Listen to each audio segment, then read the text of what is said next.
India இப்போது இங்கிலாந்துக்கு அடுத்து ஆஸ்திரேலியாவையும் ஜெயிச்சிருக்கு. ஸோ இந்திய மகளிர் அணி தான்.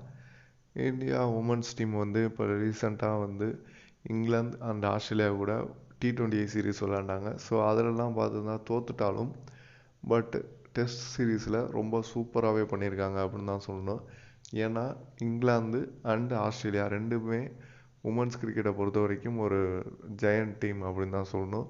ஸோ அவங்கள பீட் பண்ணுறதுங்கிறது ரொம்பவே கஷ்டம். அதுவும் இல்லாமல் இந்தியா டெஸ்ட் மேட்சஸில் அவங்கள பீட் பண்ணதே இல்லை. ஸோ அந்த மாதிரி ஒரு ரெக்கார்டு இருக்கும்போது இந்த வாட்டி இங்கிலாந்தை ஒன் ஆஃப் டெஸ்ட் மேட்ச் நடந்துச்சு. ஸோ அதில் ஒரு மேசிவ் வின்னு. அந்த வின்னுக்கு அப்புறம் இப்போது ஆஸ்திரேலியா வந்திருக்காங்க. அவங்க கூடயும் 45 வருட கிரிக்கெட் வரலாற்றிலேயே இப்போ தான் முதல் தடவை இந்தியாவில் ஆஸ்திரேலியாவை இந்தியன் உமன்ஸ் டீம் ஜெயிச்சிருக்காங்க.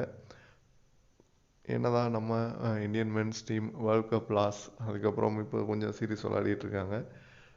அந்த ஒரு மோசமான கிரிக்கெட் விளாண்டு நம்ம பார்த்துருந்தாலும் இந்தியன் உமன்ஸ் வந்து இப்போது இந்த ரெக்கார்ட்லாம் பண்ணும்போது ஒரு பார்க்குறதுக்கு நல்லா இருக்குது. ஸோ செம பர்ஃபார்மன்ஸ். அதாவது ஆஸ்திரேலியாவை ஃபர்ஸ்ட் இன்னிங்ஸில் 219 ரன்னுக்கெலாம் ஆல் அவுட் எடுத்துட்டாங்க.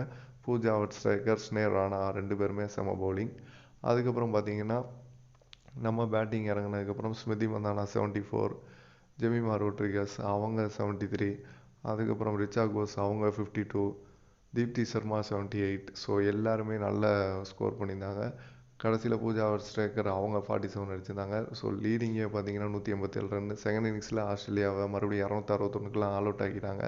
ஸோ 75 ரன் டார்கெட்டை வின் பண்ணி ஸோ ஈஸியாக இந்த மேட்சை வின் பண்ணிட்டாங்க. ஸ்னேர் ஆனால் அவங்க செகண்ட் இன்னிங்ஸ்லேயும் 4 விக்கெட் எடுத்தனால மேலே அந்த மேட்ச்.